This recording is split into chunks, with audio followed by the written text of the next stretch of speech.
আজি লৈ আহিছোঁ ঢেকীয়া শাকৰ এটা ধুনীয়া ৰেচিপি। হয়তো আপোনালোকে ঢেকীয়া শাক এনেকৈ কেতিয়াও খোৱা নাই। আহক চাওঁ ৰেচিপিটো। এমুঠিমান ঢেকীয়া শাক প্ৰথমতে ভালকৈ ধুই কোমল কোমল অংশখিনি ছিঙি লৈছোঁ। তাৰপিছত চচপেন এটাত পানী আৰু অলপ নিমখ দি 15 মিনিট মিডিয়াম টু ল' ফ্লেমত সিজাই ল'ম। গেছত পাতি দিছোঁ আৰু ঢাকন এখনেৰে ঢাকি দিছোঁ।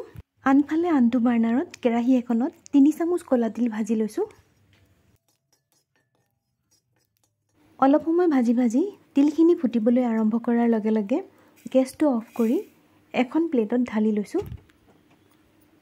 ঠাণ্ডা হ'লে গুড়ি কৰি ল'ম মিক্সিত। 15 মিনিটমানৰ পিছত ঢেকীয়াখিনি সিজিছেনে নাই চাই লৈছোঁ। ধুনীয়াকৈ সিজিলে। এতিয়া খৰাহী এটাত ঢালি ঢেকীয়াখিনি টুকি লৈছোঁ।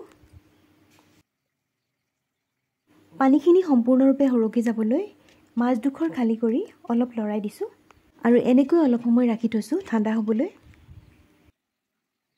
অলপ সময়ৰ পিছত ঢেকীয়াখিনি ঠাণ্ডা হ'ল আৰু পানীখিনিও সম্পূৰ্ণৰূপে সৰকি গ'ল।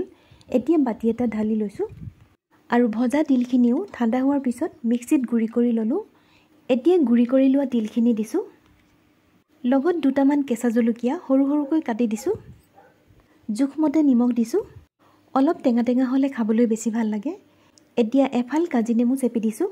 এনেকৈ আপোনালোকে কেতিয়াবা খাইছে নেকি বাৰু? কমেণ্ট কৰি জনাবচোন। এতিয়া ভালকৈ পিটিকি ল'ব লাগিব। চামুচেৰে অসুবিধা হোৱাত হাতেৰে পিটিকি ল'লোঁ আৰু এয়া ৰেডি হৈ গ'ল। এই ৰেচিপিটো ঢেকীয়া শাকৰ পিটিকা নাইবা ঢেকীয়া আৰু তিলৰ চাটনি বুলি ক'ব পাৰে। নিৰামিষ ভাত সাজৰ লগত খাই চাব, ভাল পাব।